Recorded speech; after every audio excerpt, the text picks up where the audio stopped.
Ilang beses nating naririnig na laughter is the best medicine. Gayunpaman, ang katotohanan ay marami mga sikat na Pilipinong komedyante na sa kabila ng palaging tumatawa at nagpapatawa sa ibang tao ay namatay sa murang edad. Kaya naman sa videong ito, pag-uusapan natin ang sanhi ng kamatayan ng 10 mga sikat na komedyante sa bansa na talaga namang hindi malilimutan ang kanilang iniwan na legasiya sa larangan ng showbiz at pagpapatawa. Number 1. Rene Requistas. Si Rene Requistas, isa sa mga pinakakilalang komedyante ng Pilipinas noong dekada 80 at 90, ay pumanaw noong July 24, 1993 sa edad na 36. Ang sanhi ng kanyang kamatayan ay tuberculosis na may kaugnayan sa komplikasyon mula sa kanyang lifestyle. Ang TB ay isang impeksyon sa baga na dulot ng bakterya at sa kaso ni Rene, ito ay lumala dahil sa hindi maagap na pagpapagamot. Ang kanyang kalagayan ay naimpluwensyahan din ng kanyang unhealthy lifestyle, kabilang ang paninigarilyo, pag-inom ng alak at labis sa trabaho sa showbiz. Pumanaw si Rene sa kasagsagan ng kanyang kasikatan noon. Maraming tagahanga at kasamahan sa industriya ang nagluksa sa kanyang biglaang pagkawala. Si Rene Requistas ay kilala sa kanyang natatanging brand ng pagpapatawa, lalo na sa kanyang iconic na tambalan ni Chris Aquino at mga pelikulang tulad ng Pinudida. Bagamat maaga siyang nawala, ang kanyang komedya ay patuloy na inalala at minahal ng maraming Pilipino. Number 2. Babalu.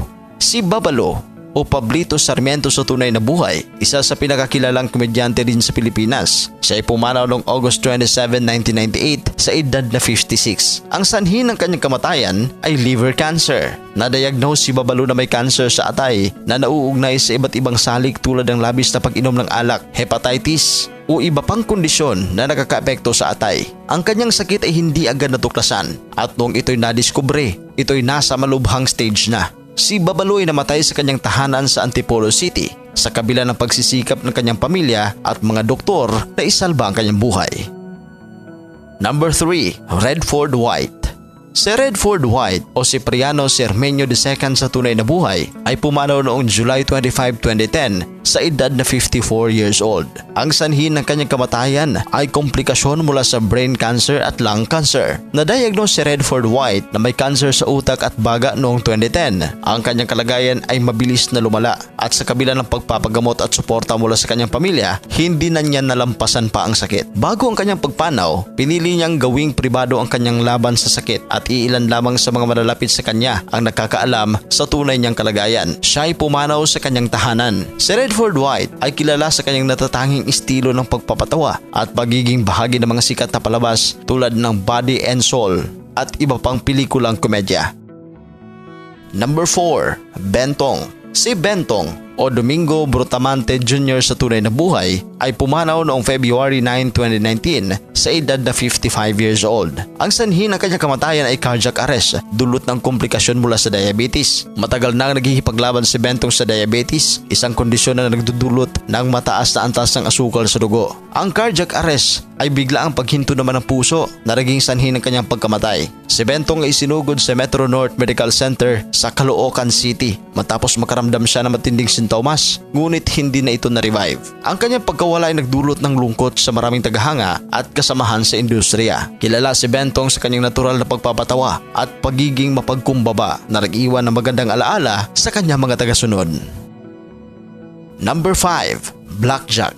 Si Blackjack o kilala sa tunay na buhay bilang si Rolando Salazar ay naging popular dahil sa kanyang mga kanta at sa galing nitong magpatawa. Siya ay pumanaw noong March 26, 2016 sa edad na 51 anyos. Natagpuan na lang ang komedyante na wala ng buhay sa loob ng kanyang kondominium sa Sampaloc, Maynila. Base sa investigasyon, walang foul play dahil mag-isa lamang si Blackjack sa kanyang kwarto. Maliban sa umano'y pagpapakamatay nito, may isa pang anggulo na posibleng cardiac arrest na dulot ng complications mula sa kanyang sakit sa puso ang ikinamatay ng singer-comedian. Ayon sa asawa nitong si Twinkle Formaran, gumamit daw noon ng pinagbabawal na droga si Blackjack. Ngunit matagal na itong tumigil. Pinasikat ng singer-comedian ang kantang Good Boy at Stupid Love. Number 6. Chocolate. Si Chocolate o Jonathan Aguilar Garcia sa tunay na buhay ay pumanaw noong March 9, 2019 sa edad na 48. Ang sanhi ng kanyang kamatayan ay pulmonary edema at heart attack. Ang pulmonary edema ay isang kondisyon kung saan may sobrang likido sa baga na nagdudulot ng hirap sa paghinga. Sa kaso ni Chocolate, ito'y maaring dulot ng stress o iba pang karamdaman na nagpalala sa kanyang kalagayan. Nagkaranas siya ng heart attack kasabay ng pulmonary edema na naging sanhi naman ng kanyang pagpanaw. Si Chocolate ay nagtanghal sa isang event noon sa Abra nung araw ng kanyang pagpanaw. Matapos ang kanyang performance, nakaramdam siya ng hirap sa paghinga at agad siyang isinugod sa ospital, ngunit hindi na siya naisalba.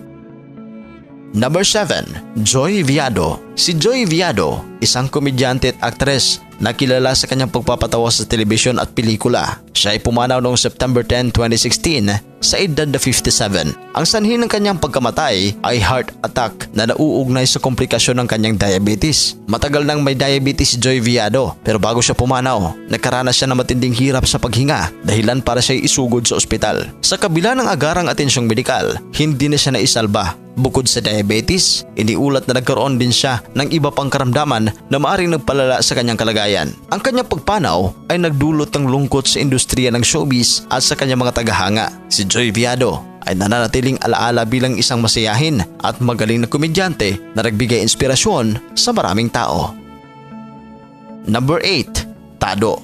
Si Tado o Arvin Jimenez sa tunay na buhay ay pumanaw noong February 7, 2014 sa edad na 39. Ang sanhi ng kanyang pagkamatay ay sakuna sa kalsada matapos maaksidente ang bus na kanilang sinakyan sa bahagi ng Mountain Province. Si Tado at ilang mga kaibigan ay bumiyahe papuntang Sagada nang mangyari ng aksidente. Ang bus na kanilang sinasakyan ay nahulog sa isang bangin at dahil dito, siya at ang ilang iba pang mga pasahero ay pumanaw. Si Tado ay nasawi sa aksidenteng ito habang ang iba pang kasamahan sa biyahe ay nasugatan. Ang aksidente nangyari habang umakyat ang bus sa matarik na kalsada. Ang mga ulat ay nagsabi na ang bus umano ay nawalan ng preno at nahulog mula sa kalsada na naging sanhi ng malubhang pinsala sa mga pasahero. Ang pagkamatay ni Tado ay nagdulot ng kalungkutan sa buong bansa, lalo na sa mga tagahanga niya at sa mga kasama niyang komedyante sa industriya. Si Tado ay kilala sa kanyang pagiging isang alternative na komedyante at sa kanyang mga seryosong pagninilay na may mga halong pagpapatawa.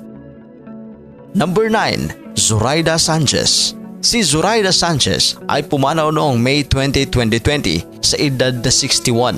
Ang sanhi ng kanyang pagkamatay ay dahil sa komplikasyon dulot ng stroke. Si Zoraida ay nakaranas ng stroke ilang araw bago siya pumanaw.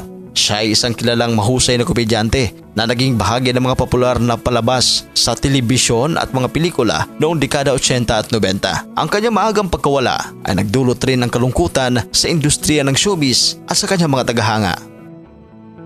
Number 10. Dolphy.